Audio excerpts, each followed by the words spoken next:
enquanto você procura, quero externar a Deus a minha gratidão por tudo quanto Ele tem feito, por essa dádiva concedida a nós. Estamos aqui conhecendo mais uma parte do povo de Deus que vai morar no céu. É gratificante demais a receptividade, o carinho de cada um dos irmãos. E desde já, quero louvar a Deus pela vida do pastor Josias, pela confiabilidade dada a nós, e fazemos uso desta tribuna para a expansão da palavra de Deus. Confesso que já tenho sentido o mover do Espírito Santo de Deus nesta noite, e eu acredito fielmente que aquilo que está escrito em Provérbios há de acontecer, porque o texto diz que o Senhor ama os que amam, e os que te buscam de madrugada o acharão. E nós estamos aqui nesta noite, e nós temos por certo que grandes coisas o Senhor há de realizar. Deus abençoe a todos os pastores, obreiros, todas as irmãs, todos que compõem o corpo eclesiástico desta igreja, deste ministério. A minha gratidão. Deus seja louvado também pela vida do meu amigo, o presbítero Gabriel Henrique. Grato a Deus por sua vida, meu irmão. É um prazer muito grande estar conosco e revê-lo. Assim o Senhor continue abençoando a sua vida, a sua casa, a sua família. Também em especial, meu amigo Alisson. Prazer enorme revê-lo. Já tinha algum tempo já, né, Alisson? Mas o Senhor é especialista em criar oportunidades. Deus abençoe também a cantora. Aleluia. Lá de Alta Floresta a gente se revê aqui em Goiânia, né? Como Deus, Ele cria roteiros, Ele faz coisas extraordinárias. Amém? Mas sem delongas, Salmos de número 127, verso 4, a parte A. Os que encontraram, diga amém. Aleluia. Diz o texto: como flechas na mão do valente. Eu quero repetir nesta noite: como flechas na mão do valente. Diga comigo nesta noite: Espírito Santo. Não, está fraco, pode melhorar. Diga: Espírito Santo, dai-me sensibilidade para ouvir a tua voz e entender a tua palavra. Diga bem forte: Espírito Santo. Mais forte: Espírito Santo, fala comigo. Assentai-vos, por favor.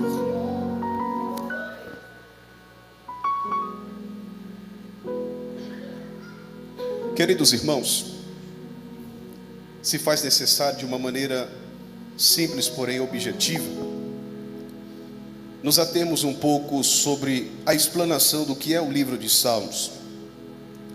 E segundo o dicionário bíblico Almeida, vai nos esclarecer que é uma coleção de hinos, propriamente dito de Israel. É escrito por diferentes autores por um período de aproximadamente 800 anos. É interessante porque há vários tipos de salmos, e nós encontramos como hinos de louvores a Deus. Nós encontramos salmos de orações pedindo ajuda, proteção e salvação da parte de Deus. Alguns salmos que são em favor do rei, ou seja, uma oração específica para o rei. Há canções que ensinam as pessoas a fazer o bem. Alguns salmos que são como súplicas para que Deus viesse de tal forma intervir e castigar os inimigos que se levantavam contra a nação. É interessante porque as orações descritas pelo salmista, às vezes elas são pessoais, em outras são nacionais, ou seja, em favor do povo. É notório e é tão esplêndido porque a mensagem do livro de Salmos, ela é muito abrangente. E já dizia Martinho Lutero que o livro de Salmos é como uma pequena Bíblia, o sumário do Antigo Testamento. E isso faz sentido, tendo base que o livro foi escrito ao longo de todo o período de composição do Antigo Testamento.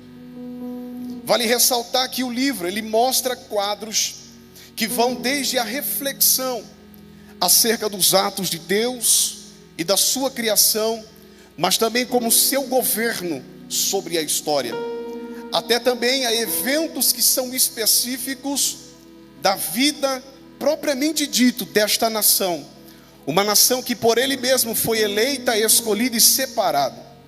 Quando lemos a palavra de Deus, nós interpretamos e aprendemos que por causa das suas características, uma coletânea de cânticos, o livro de Salmos, ele não apresenta um desenvolvimento teológico de modo sistemático, mas ele faz uma aplicação específica, teológica, extremamente prática para a vida do crente. Falar de Salmos, pastor Josias, é tão lindo, porque independentemente da situação que talvez alguns de nós estejamos a transpassar ou passar, ao ler os Salmos, nós sempre vamos encontrar alguém que um dia vivenciou uma situação parecida com a nossa. Talvez você olha e diz: pregador, eu estou bem. Leia Salmos que você encontrará alguém que um dia também esteve bem. Talvez você olhe e diz: pregador, eu estou mal. Leia Salmos que você verá um dia que alguém também encontrou-se um dia mal. Talvez você olhe e diz: pregador, eu estou fraco. Leia Salmos que você encontrará alguém que um dia também esteve fraco. Mas o que me chama a máxima, extrema e a total atenção é que ao ler o livro de Salmos eu vejo que o ponto central deste livro é que o salmista ele mostra que a base está em ter confiabilidade no Senhor. Não, eu vou repetir para você entender. O ponto central do livro de Salmos é a fé explícita por ele mesmo, ao mostrar que independentemente da situação que estamos vivenciando, quando nós confiamos inteiramente no Senhor, os céus ele promove uma reação. É simples, para toda ação há uma reação. Quando eu confio, quando eu expresso essa confiança no Senhor, o Senhor, a Bíblia diz que ele se levanta do trono e ele age ao nosso favor. É interessante porque este livro ele mostra que independente da situação, eu e você precisamos aprender a confiar no Senhor, levantando os céus para os olhos, olhando para o palácio, no vale, amado ou perseguido, nós precisamos ter um relacionamento de confiabilidade no Senhor. Para ficar gostoso esse ambiente, se você pode com carinho e respeito, fale para esse irmão que está ao seu lado, diga para ele: o segredo é confiar no Senhor. Não, diga isso, eu vi que teve pessoas que não fez. Diga: o segredo é confiar no Senhor. Oh glória, eu preciso entender, eu preciso te falar nesta noite, que à medida que nós confiamos no Senhor, a Bíblia diz que Ele manda para a nossa alma, para a nossa mente, para o nosso coração, um acalento espiritual. Quando nós estamos em meio a algumas situações, alguns intempéries que surgem sobre a nossa vida, à medida que contamos a Ele as nossas necessidades, Ele traz alívio para a nossa alma, para a nossa mente e para o nosso coração. É lindo disso, e eu gosto porque é Bíblia. E o salmista ele diz, o Salmo 20, versículo 7: Senhor, uns confiam em carros, outros em cavalos, mas nós fazemos menção do nome santo do Senhor. É tão lindo porque ele expressa no Salmos 46, versículo 1, e diz: Senhor, Tu és o meu refúgio, é a minha fortaleza, é socorro presente na hora da angústia.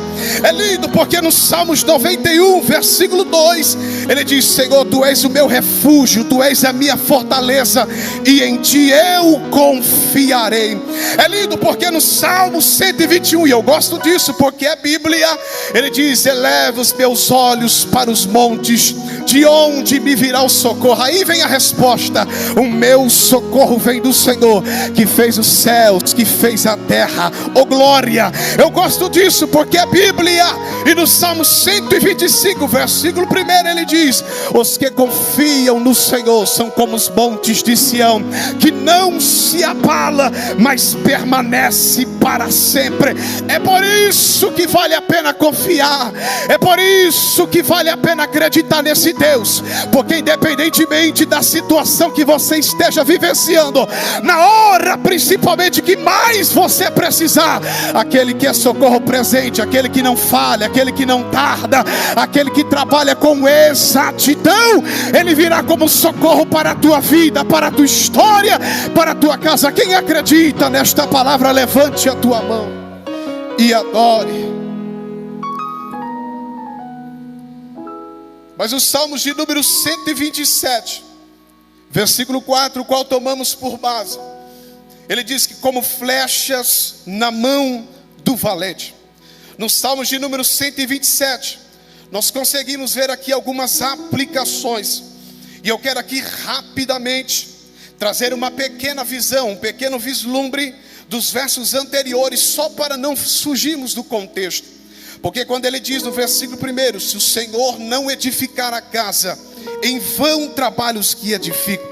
No primeiro verso, olhe para cá por favor, o texto diz, e o texto nos mostra, que a fé, ela contrasta, isso é, ela coloca na balança a suficiência de Deus com a insuficiência do homem. É por isso que ele diz, se o Senhor não guardar, se o Senhor não edificar, se o Senhor não for. Versículo 2, o texto diz, inútil será levantar de madrugada. O argumento deste verso é que Deus, ele dá aos seus servos queridos, enquanto dorme, tesouros pelos quais, aleluia, os homens trabalham duro, cedo, tarde, porém em vão. Versículo 3, a base deste verso é que herança para o Senhor são os filhos. Ou seja, você que é pai, você que é mãe, o texto nos mostra que os nossos filhos são tesouros entregues da parte de Deus para nós, e precisam ser cuidados, precisam ser valorizados. Oh glória, até que finalmente nós chegamos no versículo 4, porque o texto diz, como flechas na mão do valente. Aqui nós enxergamos um cenário de guerra, pastor. Aqui nós enxergamos um cenário de batalha, porque o texto está falando de flecha, o texto está falando de guerreiro. E guerreiro e flecha é notório você encontrar em um cenário de guerra, em um cenário de batalha. E aleluia, a palavra de Deus, ela nos leva dentro deste campo de reflexão a imaginarmos quem é a flecha, quem é o arco e quem é o valente. Mas Deus me trouxe aqui nesta noite, e nesta rápida mensagem eu quero fazer você entender que eu quero falar daquele que é mais valente, daquele que é valente, aleluia, daquele que está acima de todas as coisas. Eu não quero apenas falar de um, mas nada melhor do que falar, aleluia, daquele que em toda a Bíblia Sagrada é chamada mais de 80 vezes de Jeová Sabaote, o Senhor dos exércitos. Oh glória, eu gosto disso, é Bíblia, porque a verdade é que Deus, ele entende de guerra. Olhem para cá, Deus, ele entende de batalha. E quando nós lemos nesse texto, a palavra de Deus nos mostra que, mesmo ele sendo um Deus de calmaria, mesmo ele sendo um Deus de bonança, mesmo ele sendo um Deus que aquieta o vento e repreende a tempestade, mas ele sabe como ninguém como vencer uma batalha. Ele sabe como ninguém como vencer uma guerra. Ele sabe melhor do que ninguém como dar as estratégias necessárias que se fazem como realidade para você vencer as guerras desta vida. É por isso que quando eu leio a Bíblia Sagrada, e eu volto a repetir, eu gosto disso, porque a Bíblia, nos Salmos de número 24, versículo 7, o texto diz, levantai-vos, ó portas, vossas cabeças, levantai-vos, ó entrada eternas, e entrará o Rei da Glória. Aí vem a pergunta, quem é este o Rei da Glória? E a resposta está em continuidade após o texto. O Senhor é forte, o Senhor é poderoso, o Senhor é poderoso na guerra. Efésios capítulo 6, versículo de número 11, já dizia o apóstolo Paulo, aleluia, revesti-vos de toda a armadura espiritual, para que possais estar firme contra as astutas e ciladas do diabo. Ou seja, vistam da armadura de Deus, porque quando nós falamos de armadura, nós estamos falando de guerra. Quando nós falamos de guerra, nós estamos falando de batalha. E a armadura, você precisa entender isso, a armadura, ela vem de Deus. Batalhas espirituais se resolvem em questões espirituais. Guerras espirituais só vence com armadura espiritual. Mas o lindo de tudo isso, eu gosto disso, porque a Bíblia, nos Salmos de número 18, versículo 34, ele diz, é Ele quem ensina as minhas mãos para a guerra. Mas em Provérbios capítulo 21, versículo 31, o texto diz, prepara-se o cavalo para o dia da batalha. Levante a tua mão, porque eu vou ministrar uma palavra palavra profética. Eu posso até me preparar, eu posso até me revestir, eu posso até arquitetar, eu posso até planejar, mas se tem alguém que conhece o território inimigo, se tem alguém que conhece como vencer uma batalha, o texto responde: por quê? Porque do Senhor vem a vitória, vem a vitória, vem a vitória, vem a vitória. Quem entende, quem entende, quem entende, abra a tua boca nesta noite e comece a glorificar, porque Deus te trouxe aqui nessa noite para fazer você entender. Ele não só te dá armadura, mas como Ele te treina para a batalha. Ele não só te treina para a batalha, mas como Ele dá garantia de vitória, de vitória, de vitória. Quem entende, quem entende, quem entende. Por que, pregador? Porque com Ele é garantia de vitória, com a presença é garantia de vitória, com a presença de Deus é garantia de vitória. Lembra do povo de Israel no caminho do deserto? A Bíblia diz em Êxodo capítulo 13 que Israel começa a peregrinação, mas a voz do Senhor se revela a Moisés e diz: Moisés, a nuvem da minha presença irá com vocês. Mas o que me chama máxima, extrema e a total atenção é que o texto diz a nuvem de glória, ou seja, a representatividade da presença de Deus. Ou seja, era Deus dizendo: eu não vou atrás, eu não vou dos lados, mas eu vou adiante, eu vou adiante, ou seja, eu vou na frente. Ele quebra o arco, ele corta a lança, ele vai abrindo o caminho. Para quê, pregador? Para você passar, para você passar. Por que não entendi? Porque a presença é garantia de vitória, a presença é garantia de vitória, a presença de Deus é garantia de vitória.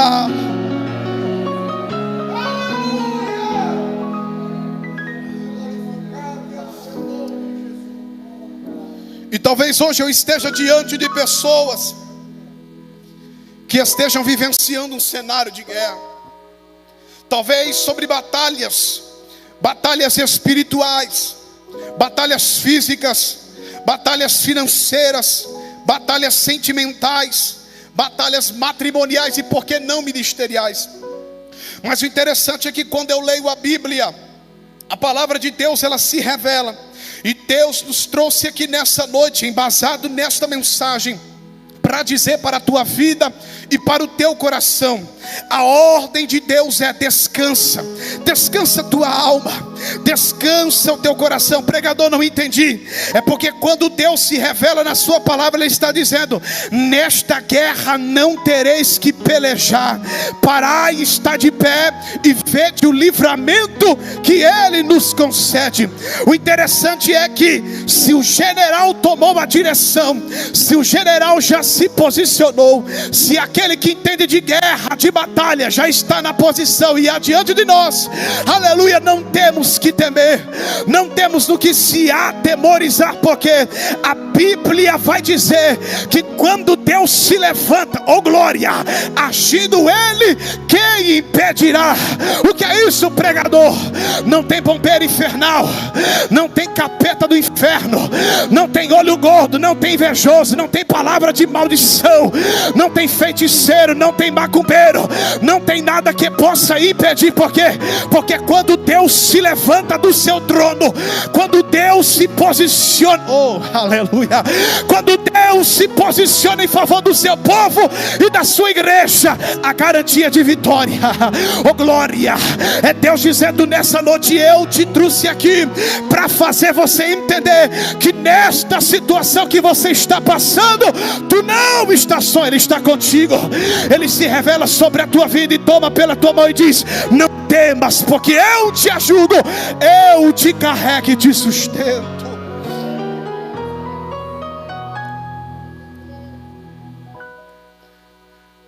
Perceba que o salmista ele não relata um item que é de suma importância. É de suma importância para um campo de batalha, para uma guerra. Perceba que o arqueiro de fato é o principal, mas na lógica real a flecha não vem em seguida. O que vem é o arco. O arco é importante. Por quê? Porque o arco é a ferramenta de propulsão, É uma arma elástica que consiste em uma haste de madeira, aço, laminado ou outro tipo de material, cujas extremidades estão ligadas de uma ponta a outra, e é ela que, embutido com a flecha, arremessa para o alvo. Ou seja, Deus, Ele conhece tanto de guerra, pastor, que quando nós lemos no Salmos 46, versículo 9, o texto diz: eu quebro o arco e eu corto a lança. Não, eu vou repetir. Ele está dizendo: eu quebro o arco e eu corto a lança. Pregador, não entendi. É Deus dizendo para você: Ele não quebra a flecha, Ele quebra o arco. Por quê? Porque dentro do alforje pode ter uma flecha, pode ter duas flechas, pode ter três flechas, ou assim sucessivamente. E se ela for para o arco, ela se torna uma arma letal para a tua vida. Mas Deus, Ele é tão poderoso que Ele se revela para a minha vida e a sua vida nessa noite, e Ele diz: eu vou lá no território inimigo e eu quebro o arco, eu corto a lança. Oh glória! Por que, pregador? Porque pode ter uma flecha, pode ter duas flechas, mas se o arco tiver quebrado, nada acontecerá contra a tua vida, porque o arco foi despedaçado, o arco foi quebrado. E é Deus dizendo: é livramento para a tua vida, é livramento para a tua história, é livramento para a tua casa, é livramento para a tua família, é livramento para a tua história. Aleluia.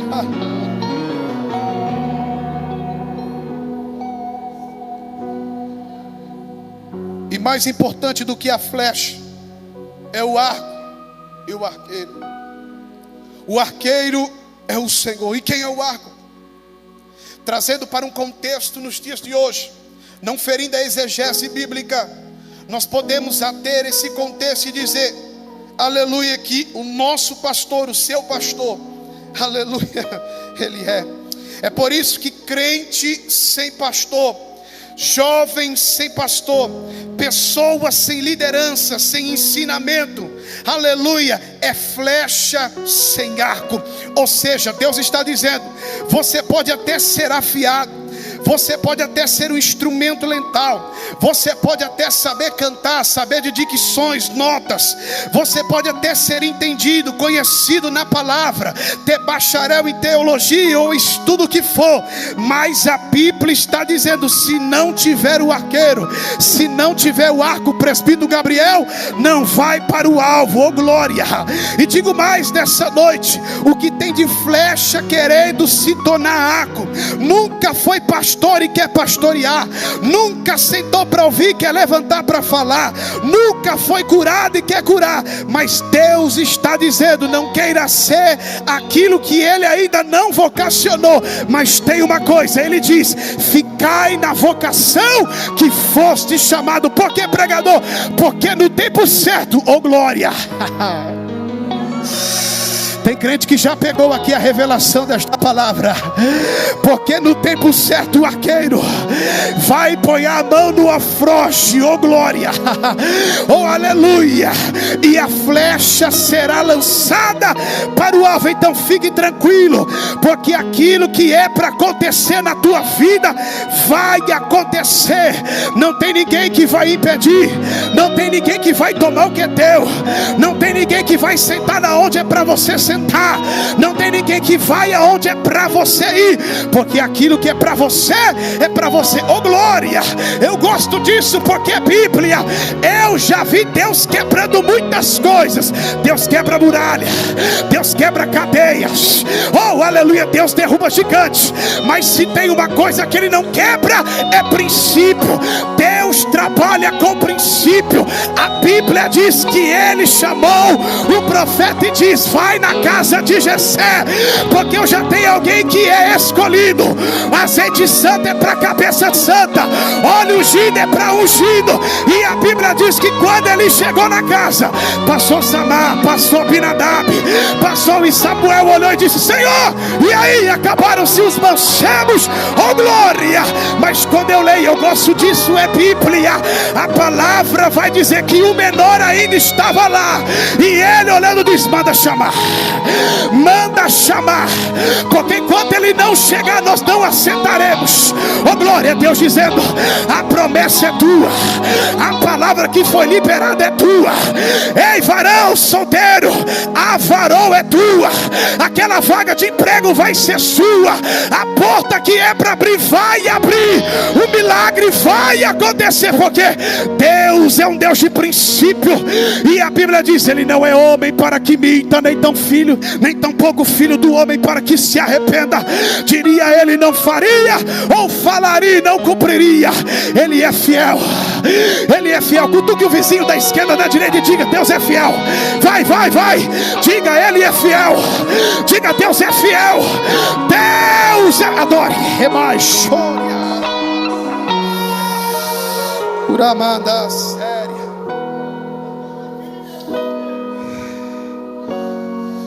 Mas se tem o arqueiro, se tem o arco, tem que ter a flecha. Pregador, quem é a flecha? Diga assim: sou eu. Só que ser flecha não é fácil, porque se fosse fácil, as igrejas brasileiras faltaria espaço para compor.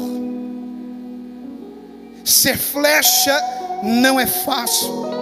Ser flecha não é para covarde, não é para medroso, não é para duvidoso. Para ser flecha precisa ter resistência. Para ser flecha precisa ter espera. Para ser flecha precisa ter preparo. Não, eu vou repetir. Para ser flecha precisa ter, aleluia, resistência. Precisa ter preparo. E precisa ter espera. Toda flecha, antes dela ser usada, toda flecha antes de sair do alforje, ela passa por um processo de preparação. Estudando o texto dentro do seu contexto, nós aprendemos que antigamente, aleluia, para se tornar flecha, ela passava por alguns processos. Era feita de uma forma manual, um material artesanal, era escolhida entre as árvores, era cortada, era separada, tirava-se os nós, tirava-se as ferpas, tirava-se as folhas. Só que depois de todo esse processo, as flechas, elas ficavam escondidas. As flechas, elas iam para o alforje, para a aljava. Aleluia. O que era a aljava, pregador? Era uma espécie de um estojo de couro, que tinha a capacidade média de armazenar cerca de 30 flechas. Metaforicamente falando, Deus me trouxe aqui, lá do interior de Mato Grosso, para dizer para alguém, porque a aljava, ela fala de tempo, a aljava, ela fala de esconderijo. A aljava, cantora Daniele, ela fala de momento. A aljava, ela fala de momento oportuno.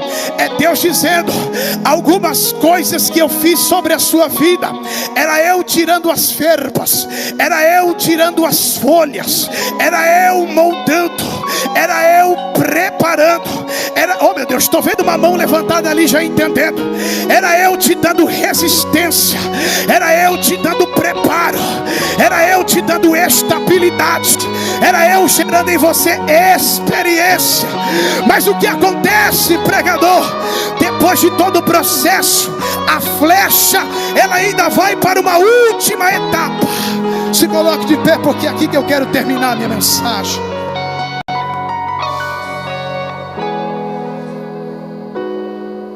É mais séria, porque no ato dessa última etapa existia um tempo determinado para lançar. E esse tempo ele fala de cumprimento dos desígnios de Deus, cumprimento da sua palavra. É preciso entender que por trás de um grande processo existe um propósito. Não vou repetir. Por trás de um grande processo existe um grande propósito. Talvez você olhe e diz: pregador, já estou com 46 anos de idade. Algumas coisas eu ouvi lá atrás e parece que até agora não aconteceu. Pastor, eu era, fulano já passou, está lá na frente, mas parece que algumas coisas não aconteceu. Talvez você olhe e diz: pregador, estou deixando de acreditar, minha força está se acabando, minha esperança está se minando, não estou entendendo, o tempo está passando, mas Deus está se revelando na sua palavra, e Ele está dizendo: Ele é o Deus que trabalha com exatidão. Oh glória! Ele é o Deus que trabalha com o momento certo, com a hora certa. Por que, pregador? Porque Deus está dizendo para alguém aqui nessa noite: você não foi esquecido, você não foi esquecida, você não ficou para trás. É Deus dizendo: neste processo eu estou te dando resistência, eu estou te dando preparo, porque quando o arqueiro colocar a flecha no arco, quando o arqueiro colocar a flecha no arco, o que acontece, pregador? A flecha vai para o alvo, a flecha é lançada, a flecha é atirada. É Deus dizendo para você nessa noite: a palavra dele vai se cumprir, a promessa vai acontecer, o milagre vai chegar, o propósito se realizará. Por quê? Porque quem vai lançar é o arqueiro, quem vai lançar é o arqueiro, e ele sabe do alvo, ele sabe do objetivo, ele sabe aonde é para chegar. Oh! É mais séria. Bibi calamachuri me de calabaia. Urai cheria soure managassi. Dá um ré maior para mim, ré mais séria. Se você pode, feche os teus olhos nessa noite. Se você pode, permaneça conectado no trono de glória nesta noite. Você que é batizado em línguas estranhas, o momento é agora, o momento é oportuno. Eu não sei de que maneira você chegou até aqui, eu não sei de que maneira você adentrou neste lugar, eu não sei como foi este ano de 2024, eu não sei como foram as etapas da sua vida, eu não sei aquilo que talvez te causou dor, te causou tristeza, lhe promoveu algumas inseguranças, mas Deus me trouxe aqui nessa noite para te dizer: oh, é uma séria. Deus vai na frente e abrindo o caminho, quebrando as correntes, tirando os espinhos, ordena os anjos para contigo lutar. Ele abre as portas, Ele trabalha para quem nele confia, caminha contigo de noite ou de dia. Erga suas mãos, sua bênção chegou. Comece a cantar. Quem acredita, quem acredita. Pura mais séria da Managas.